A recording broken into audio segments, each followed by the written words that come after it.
was at UCLA University. And she did her thesis on studying the highest quality teachers.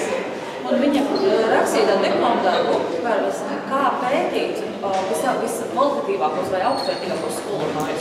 And from her research, she designed principles for effective teaching. Un tajā izstrādāja to kursdarbu, viņa izstrādāja principus efektīvai mācīšanai. The school district I was in did a big training in these techniques. Un tajā skolā, kur es biju, viņiem bija tā liela programma, kur viņi veica apmācību pēc šiem principiem. And I found that it really did make a difference in the learning of my students. Un es tiešām redzēju, ka tam ir liela atšķirība, cik ļoti veiksmīgi un cik ļoti labi mani studenti sāk mācīties.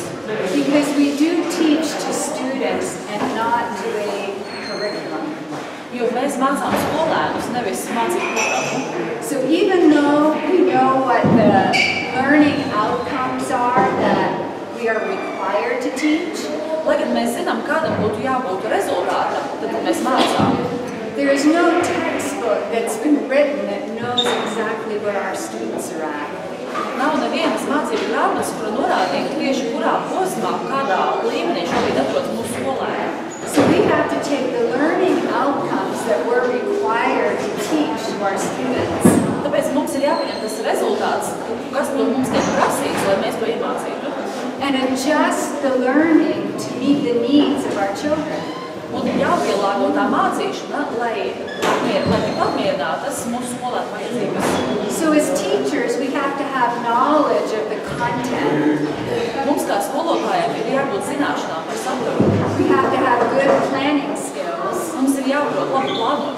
We have to know how to select and use the right materials. Mums ir jāzina, kā labi izvēlēties un kā izmantot pareizo un īsto materiālu. We have to have good classroom management skills. Mums ir jāprot ļoti pārvaldīt vadīt klasi.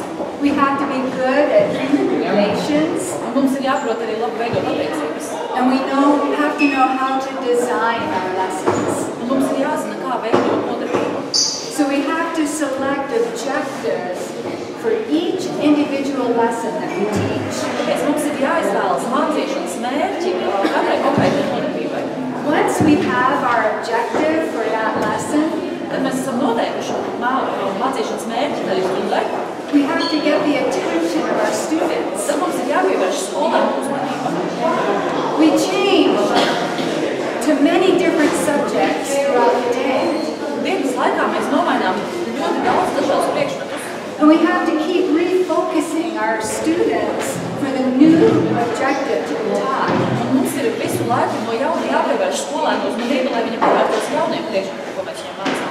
What kind of techniques do you use in your classrooms to get your students' attention for a new lesson? Kādas tehnikas jūs izmantojat savās nodarbībās, lai pievērstu skolēnu uzmanību atkal jaunam priekšmetam?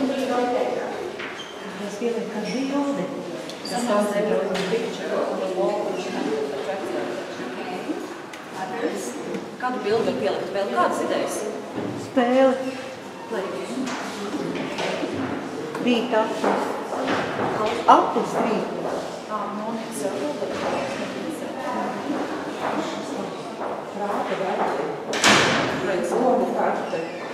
Demonstrējums. Lellītes. Dialogs. Okay. So this is what we call an anticipatory set.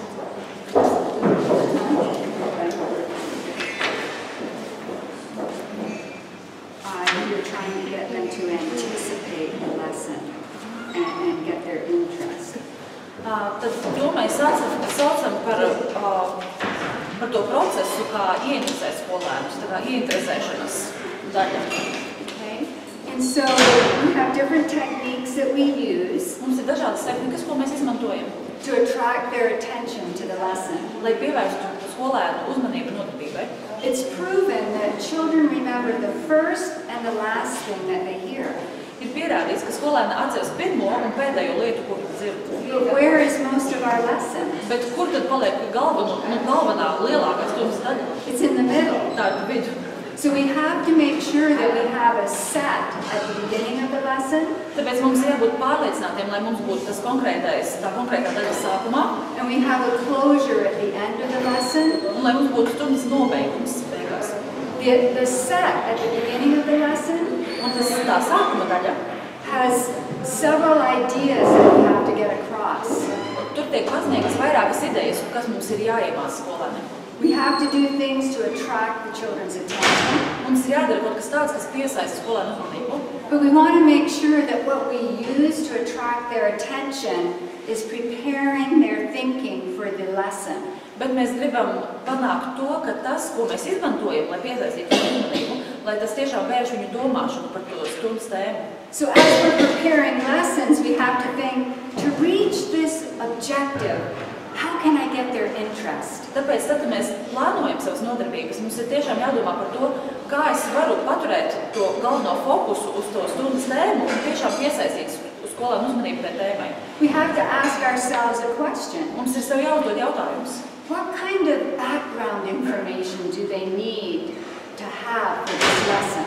Kāda pamata informācija viņiem ir vajadzīga, lai viņi saprastu labāk stundas tēmu? Many times skills build one on another. Vairumā gadījumu prasmes vai zināšanas tās būvējas viena pret otras. So whenever we're going to teach a lesson, Tāpēc, tad, kad mēs mācīsim nodarbību, we need to ask ourselves, what skills do they already need to have to be able to learn this new lesson? mums ir jāuzdod sev jautājums, kādām prasmēm vai kādām zināšanām viņiem jau ir jābūt, lai viņi varētu saprast par to, ko mēs runāsim. So in our set at the very beginning, Tad, kad tā sākuma daļa, we should always be reviewing some of the skills they need to transfer to the new learning. mums vienmēr ir jāpieskaras, jāpārunā kaut kādas tās lietas, kas viņiem ir jāzina, lai mēs varētu doties tālāk un runāt tālāk. When we're with younger children, Ar jaunākiem bērniem it's good if we can have some kind of active participation. ir ļoti labi, ja varbūt kaut kāda tāda aktīva, kaut kas aktīvs, kur bērni var piedalīties. It can be getting them to show with movement that their attention is with you. Tas varētu būt kaut kas tāds, ko jūs parādāt ar kustībām, lai viņiem būtu, tā kā, lai viņi varētu skatīties. Or we use little ideas to make sure their minds are with us.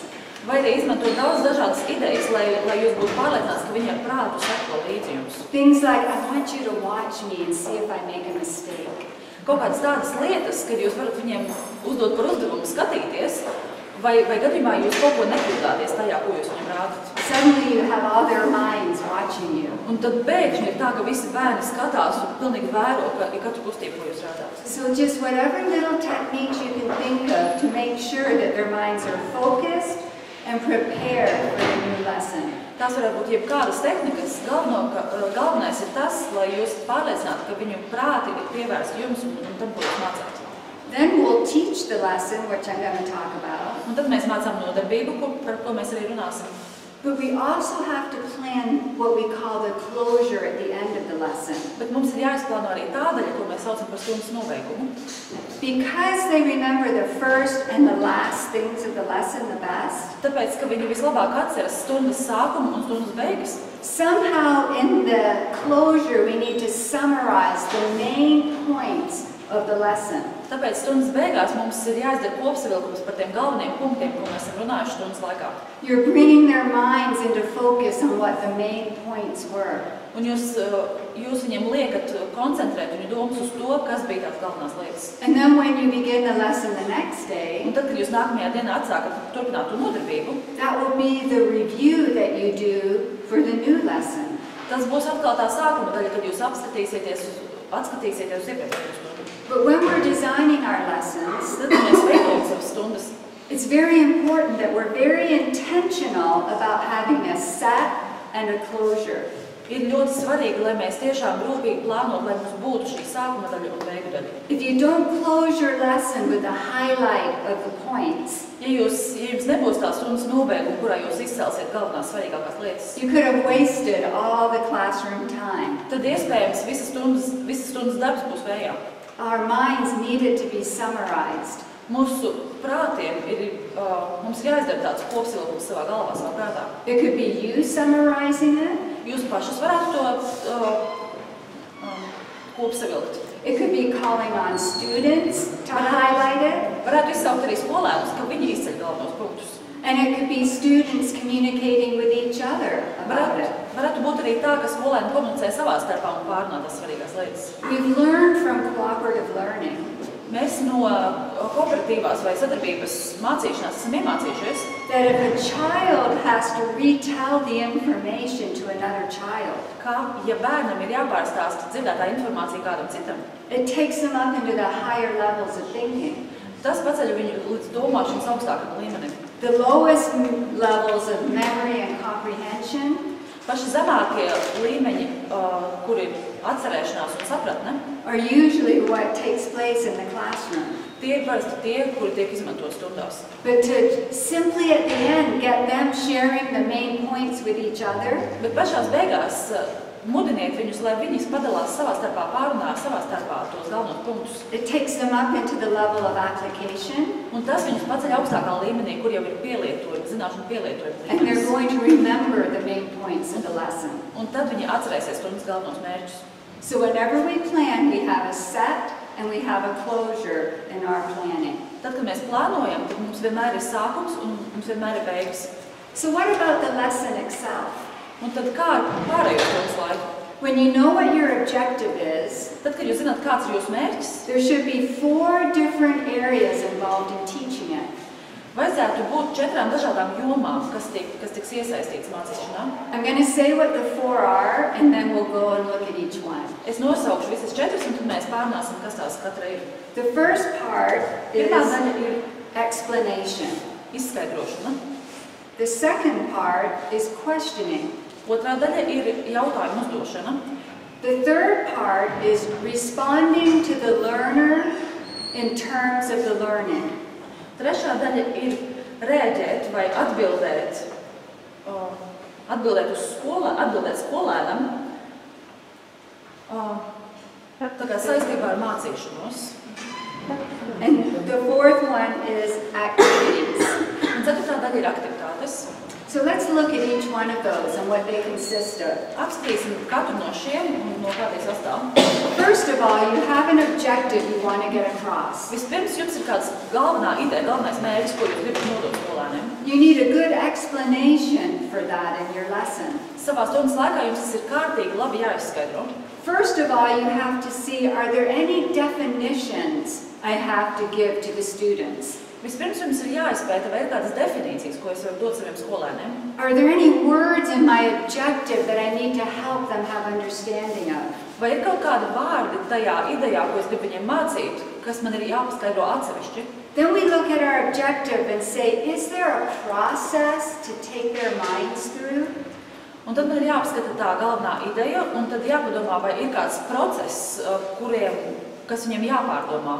For example, Piemēram, when I was a teacher of 10-year-olds, kad es mācīju 10-gadīgus bērnus, I had to teach them English grammar. man viņiem ir jāmāca angļu valodas gramatika. The students had the hardest time finding the nouns and the verbs and the adjectives and the adverbs. Skolēniem bija ārkārtīgi grūti atpazīt, kas ir darbības vārds, kas ir lietvārds, kas ir īpašības vārds. So I had all of them get a little index card. Tāpēc viņi katrs sagatavoja tādas mazas lapiņas, kartītes.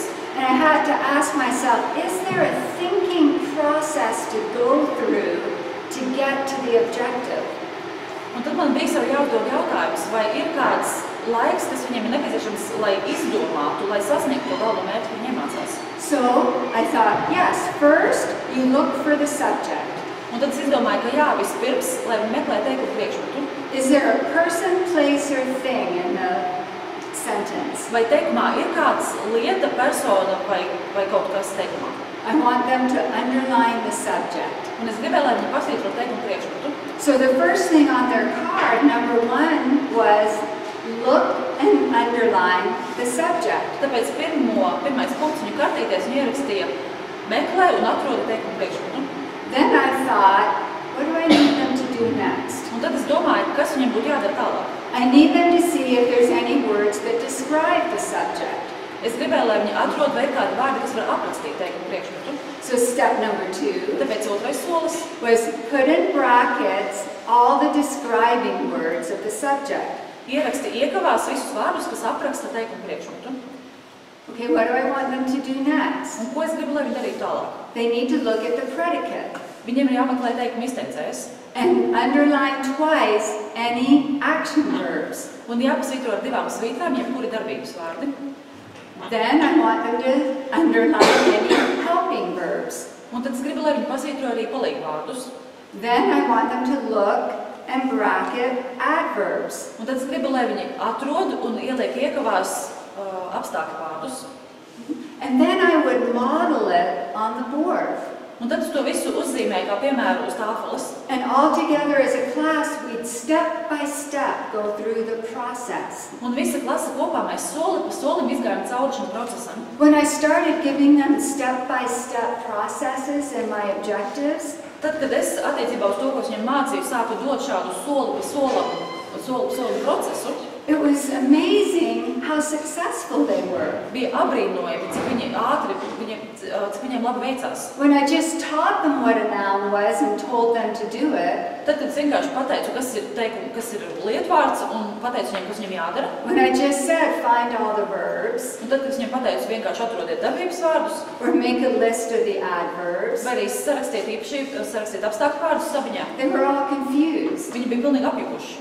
But when I found there is a step-by-step process they can go through for the end result, Bet tad es atklāju, ka ir tāds soli pa solim process, lai viņi varētu sasniegt gala rezultātu. and modeled it for them, Un ka es viņiem to uzrakstīju priekšā, lai viņi redz piemēru. they were so much more successful. Viņiem bija daudz lielāki panākumi. So now I always ask myself, Tāpēc tagad es vienmēr jautāju sev, is there a process in this science lesson? vai ir kāds tāds process, kas ir dabas zinātnēs? How can I break it down to guide their minds and their thinking? Kā es varu to sadalīt pa sīkākiem soļiem, lai varētu vadīt viņu domāšanu?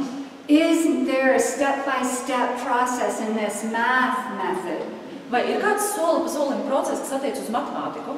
And your teacher's books don't always have it.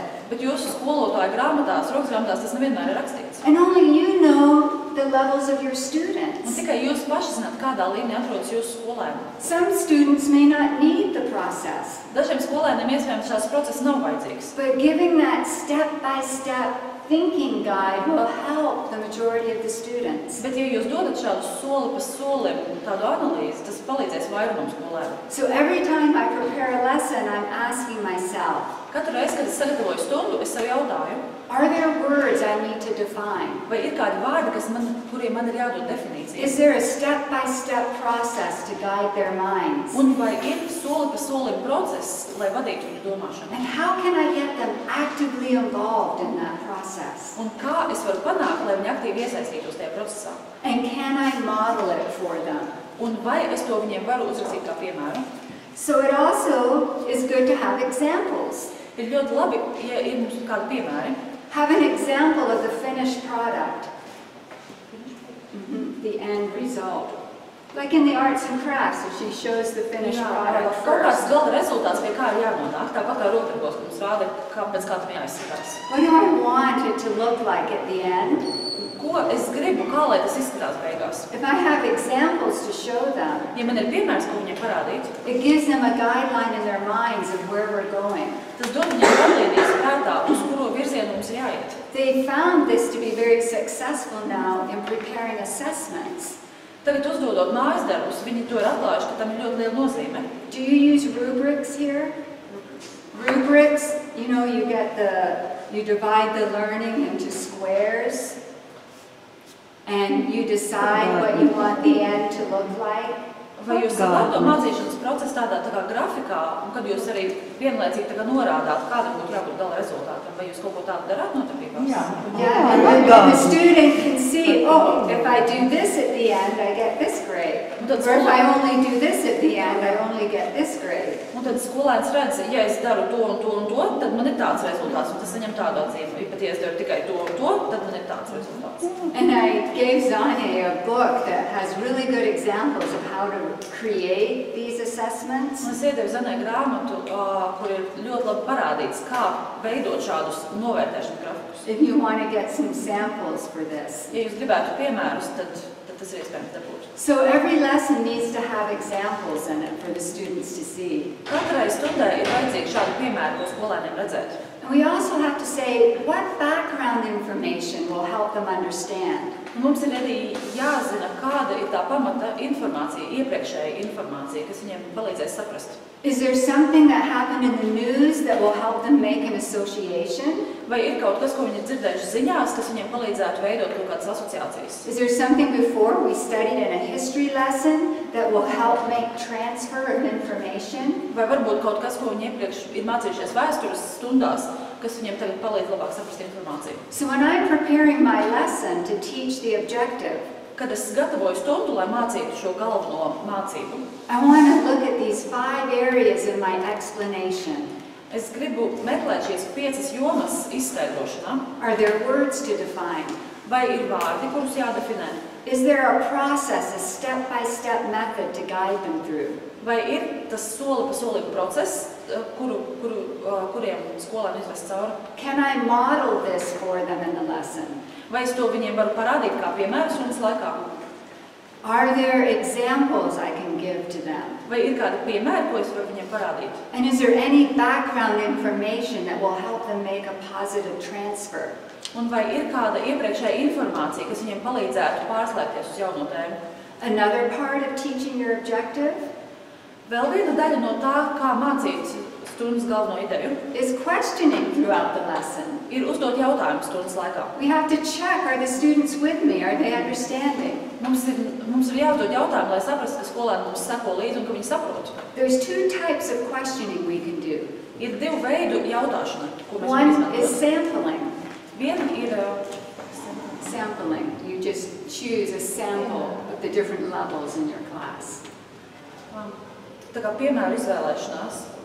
When you're asking questions to see if they're with you, you sample different students. Izvēlos, ka mums Izvēles kārtībā jūs izceļat dažādus skolēnus, vienkārši jūs uzdodat jautājumus, vai viņi saprot, par ko ir līdz šim bijis runa. And you know the different levels of students in your class. Un jūs zināt, kādi dažādi līmeņi ir visiem skolēniem jūsu klasē. So we should be sampling those different levels to see if everyone's with us. Tāpēc mums ir jāiztaujās skolēni no tādiem dažādiem līmeņiem, lai redzētu, ka visi sako līdzi. And from their answer, if they're not understanding, Un no viņu atbildēm, ja viņi nesaprot, we need to go back and repeat that part of the lesson.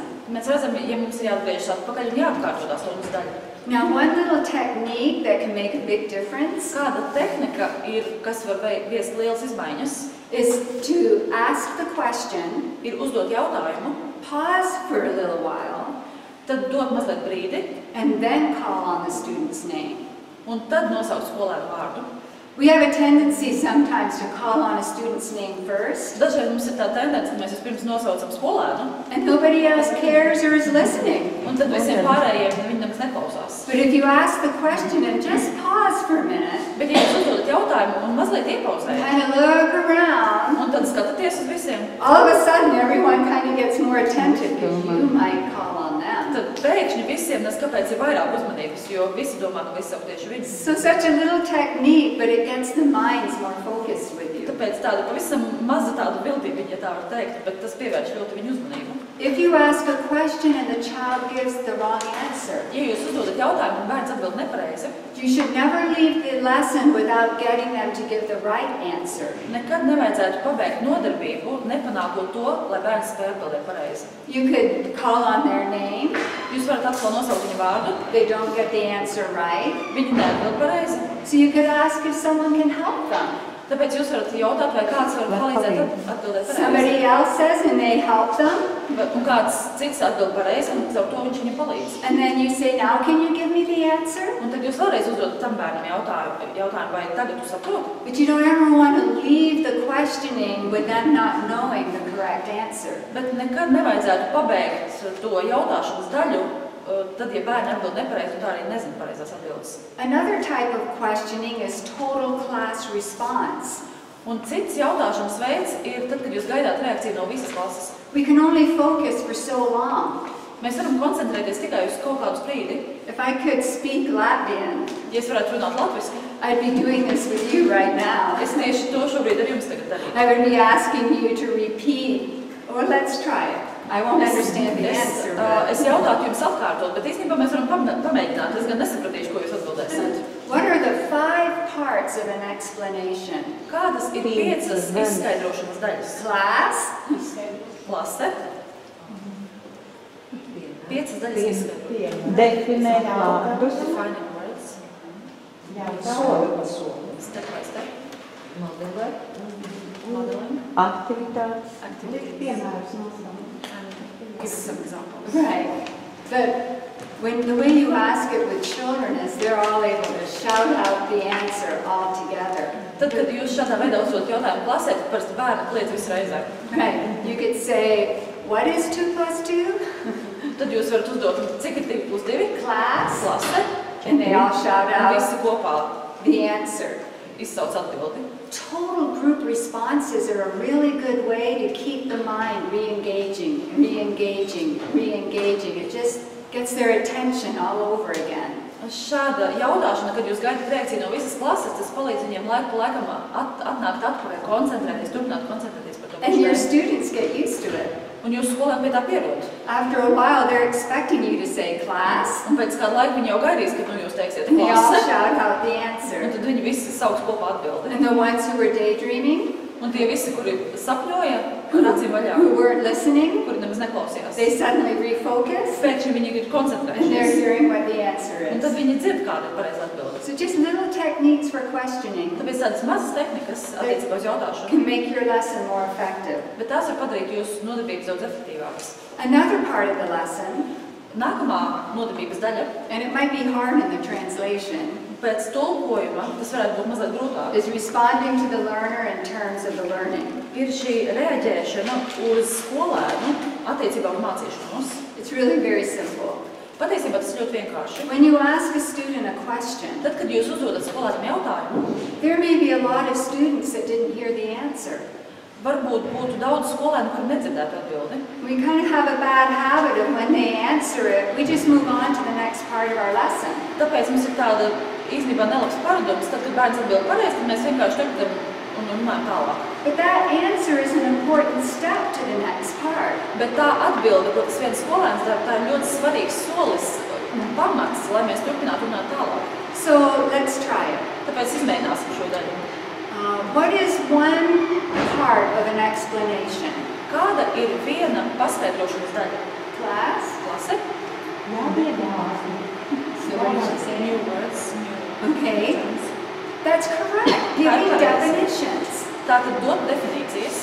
See, I responded to her answer, Tā kā redzat, es reaģēju pret viņas atbildi, and the whole class then hears it.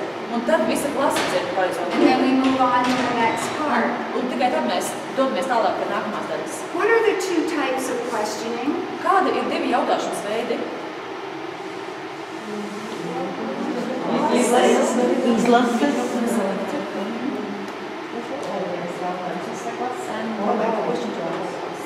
That's correct. There's individual sampling, Tātad ir and there's total individuālā class. izvēle un jautājumi visai klasē. This is what it means to respond to the learner in terms of the learning. Šis ir tas, kā es parādīju, ko tas nozīmē reaģēt uz skolēnu, runājot par mācīšanos, attiecībā uz mācīšanos. When they did the research on seeing which groups of children remembered the lesson, Tad, kad viņi veica pētījumi, kāda skolēna labāk atceras stundas tēmu, they found that the teacher that would respond back to the answer of the question, their students remembered better than the other students. tad pētījumā tika atklāts, ka tā klase, kurā skolotājs šādi reaģēja un atkārtoja tās atbildes, reaģējot pret atbildi, tad tie bērni iemācās labāk un atceras labāk. So once again, just a little technique that helps increase learning. Tāpēc atkal, kaut kāda tā ir maza tehnika, bet tā palīdz uzlabot mācīšanos. So the 4th part of the lesson 4. stundas daļa, should be activities. tai vajadzētu būt aktīvai daļai. And there's 2 different types of activities. Un ir 2 dažādas aktivitātes. There's guided activities Ir vadītas aktivitātes and there's independent un activities. individuālas. So a guided activity is where you give them an assignment, Vadītā aktivitāte ir tāda, kad jūs uzdodat viņam uzdevumu, but you're there guiding them in it. bet jūs uzdevumu izpildes laikā jūs viņus vadāt. You're there checking that they have understanding. Jūs ik laiku pārbaudat, vai viņi pareizi sapratuši, But then there's independent bet tad activities. ir tās individuālās neatkarīgās aktivitātes. So which one do we need to make sure we do first? Kuru mums vajadzētu darīt vispirms? To guide it, because that's the only way we can see by walking around whether or not the students are with us, whether or not they're understanding. Tieši tā to vadīšanas aktivitāti, jo tad mēs pārbaudot skolēnu, cik laika mēs redzam, vai viņi mums ir sekojuši līdz, vai viņi saprot. And that's when we give the independent activity and the higher levels of thinking. Un pēc tam mēs uzdodam individuālu aktivitāti, kas jau ved viņus uz augstāko līmeni domāšanā. Now, all through our lesson, Visā stundas laikā there should be active participation. vajadzētu būt aktīvai dalībai. You want to get as many students as possible involved in the learning. Jūs gribat, lai pēc iespējas vairāk skolēnu aktīvi iesaistās mācīšanās procesā. You want to make sure every mind is always with you. Jūs gribat vienmēr būt pārliecināti, lai ik viena cilvēka prāts būtu pievērsts tieši jums. This can be covert behavior, the behavior that you can't see, Tā varētu būt tāda piedalīšanās, ka jūs to no malas neredzat. or it can be overt behavior, you can observe it. Vai arī tāda rīcība, ko jūs varat novērot. So, how can you get them always thinking with you? Kā jūs varat panākt to, lai bērns vienmēr domās sakot jums līdzi? We have to think of ideas when we're preparing our lesson of how can I make sure that I know their minds are thinking. What do you do in your classes to do that? Mums ir jāpadomā, mums ir jārada kādas idejas, kā mēs varam to panākt, lai bērns sako līdzi. Kādas tehnikas jūs izmantojat? Ko jūs darāt notarbībās? Okay. Pēkšņi sasitu plauksts. Suddenly do like that. Or say, here's me. No, it's interesting. Tas ir interesanti, ka mēs noklusinām balsi, bet pēkšņi visu tā. Have you ever come to school with a cold and you don't have a good voice? Esat kādreiz atnākuši skolu mācīt, bet jums ir saukstāts kakls un tad nevarat īsti And your students behave so well Pēkšņi skolēni tik labi uzvedas. because you can't talk very well. Vienkārši tāpēc, ka jūs nevarat skaļi parunāt. That too is a technique that we can use in the Arī classroom. tā ir tehnika, ko mēs varam izmantot. But thinking, when we're going to teach our lesson, we have to have ideas of how we can make sure they're thinking with us. Tāpēc, plānojot stundas, mums ir jādomā arī par idejām, kā mēs varam pievērst un noturēt viņu uzmanību. It can be something like, I'm going to call on one of you to summarize when I'm done. Piemēram, tas varētu būt tāds teikums, ka kādu no jums stundas beigās es izsaukšu, lai viņš pastāstītu par to, ko mēs šodien mācījāmies. Whoa, all of a sudden, they're going to be more attentive. Pēkšņi būs ļoti liela uzmanība. They don't know which one's going to be called on. Viņi nezina, kurš no viņiem tiks izsaukts. So with a little technique, you've made their mind stay with you. Tāpēc ar tādu mazu tehnikas palīdzību jūs panākat to, ka viņi domā sakojums līdzi. So we have to think of these ideas at the beginning of the lesson Tāpēc mums ir jāpadomā par visām šīm idejām pirms that stundas, we use during the lesson to keep their minds focused. lai mēs tās varam izmantot stundas laikā, lai bērni koncentrētos. But then there's active, observable participation. Un tad ir tā aktīvā, novērošanas daļa. Sometimes I've made on little popsicle sticks yes and no answers. Dažreiz esmu tādiem kociņiem tādas atbildes pielikusi, jā un nē atbildes. And they have to raise the answer of which one it is. Un tad viņiem ir jāpaceļ pareizā atbilde. If I'm teaching nouns and verbs, Ja es mācu par lietvārdiem un darbības vārdiem, they may have noun and they may have verb. tad varbūt viņiem būs rakstīts darbības vārds vai lietvārds. And as I'm drilling them, they have to lift up which one it Un is. tad, kad mēs ar tādu, kā to sauc, atkārtošanas, iekalšanas palīdzību mācāmies, tad viņi ceļ tās pareizās atbildes. Classifying the types of animals. Vai arī klasificēt dzīvnieku veidus.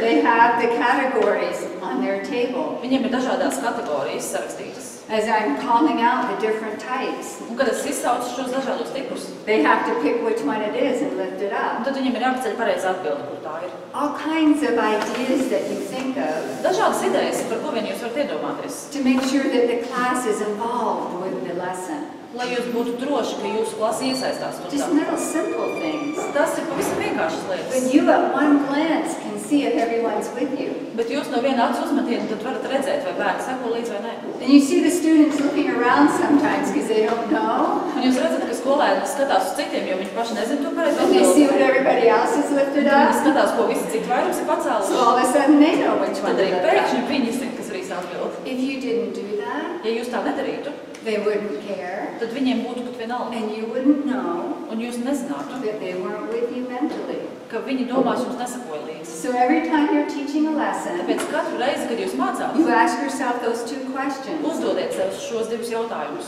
Is there one simple way I can keep their minds with me? Vai ir kāds vienkāršs veids, kā es varu noturēt viņu prātus? Or is there something I can do to keep them actively involved? Vai ir kaut kas tāds, ko es varu izmantot, lai viņi aktīvi iesaistītos nodarbībā? They found it made a big difference in the learning that took place at the end. Un tas tika atklāts, ka šāda veida aktivitātes stundas laikā tām ir ļoti liela nozīme, lai bērni aktīvi mācītos. So let's review. Tāpēc tagad atskatīsimies uz visu. Because we remember the first and the last part of the Jo mēs lesson. atceramies stundas sākumu un stundas beigas. So how should we start every lesson? Kā mums vajadzētu sākt katru stundu? Ar uzmanības piesaistīšanu. Yes, we say anticipatory set. Mēs sakam tādu, tā sākuma daļa, tā uzmanības pievēršanas daļa. It can involve review questioning. Tur varētu būt kaut kādi jautājumi, lai atskatītos uz iepriekš pārunāto. I'm using stories, Es izmantoju arī kādus stāstus, the use of pictures, kādus attēlus, role playing, lomu spēli puppets, vai kādas rotaļlietas, showing a finished product, parādu viņiem gala rezultātu, illustrations, kādas ilustrācijas bulletin boards and posters, vai kādus plakātus, vai kur var piespraukt kaut kāds no detaļām sastāvošu plakātus. How do you get their minds with you for your lesson? Bet kā jūs panākat to, lai viņu domas būtu pie jums, pie stundas tēmas? You just can't start teaching the objective. Jūs vienkārši nevarat mācīt tā uzreiz to stundas tēmu. You have to get them focused. Jums ir sākumā jāpanāk, lai viņi koncentrējas. And what do we have to have at the end of every lesson? Un kas mums ir jābūt stundas beigās katrai nodarbībai? Apkopojums. A summarization of some type and involve the learner. Kaut kāda veida kopsavilkums un tad skolēnu iesaistīšanu. It can be cueing. Cueing, where you go back to cue parts of the lesson. Tā varētu būt galveno stundas daļu pārunāšana, atcerēšanās. It can be students demonstrating it, Tas varētu būt arī, ka skolēni parāda to kaut kādā veidā, or it can be questions. vai arī ar jautājumu palīdzību. Teacher to student, Kad skolotājs uzdod skolēnam, student to teacher, vai arī skolēni uzdod skolotāju, and student to student. un arī skolēni skolēniem. Now, what are the four main parts that should be in every lesson? Kādas ir 4 galvenās daļas, kādām vajadzētu būt katrā nodarbībā? Explanations, questions, responding to the learner, and activities, okay? And what are the 5 parts of explanation? Un kādas ir 5 izskaidrošanas daļas? Definitions. Is there a step-by-step method? Modeling it. Oh, look, you remembered the first and you forgot the middle. Tās sanāk atkal jūs sākumā atcerēties, bet kaut kas par vidu tālāk. It happens, it's true. Tā notiek, jo tā vienkārši ir. Do you remember what else was after Atcerieties, kas tur modeling? vēl bija pēc piemēriem.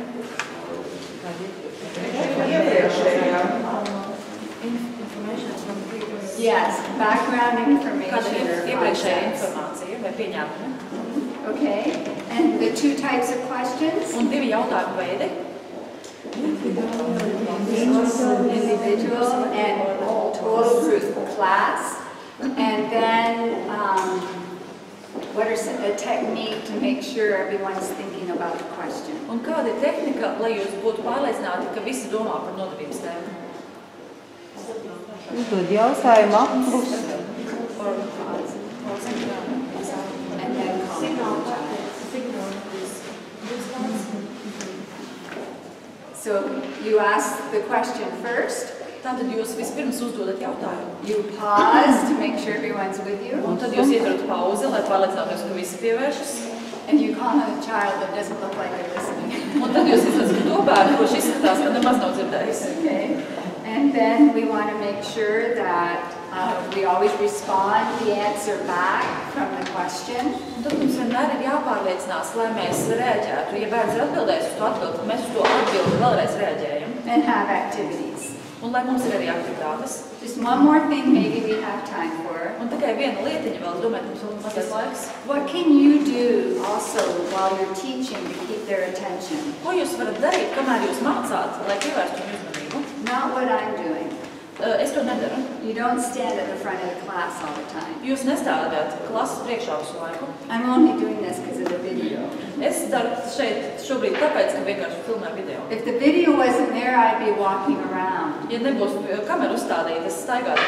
It doesn't matter if you're with older students or younger students. Un tur nav nekādas atšķirības, vai jūs mācāt mazos bērnus vai vecākus bērnus. When you walk around, they have to keep contact with you.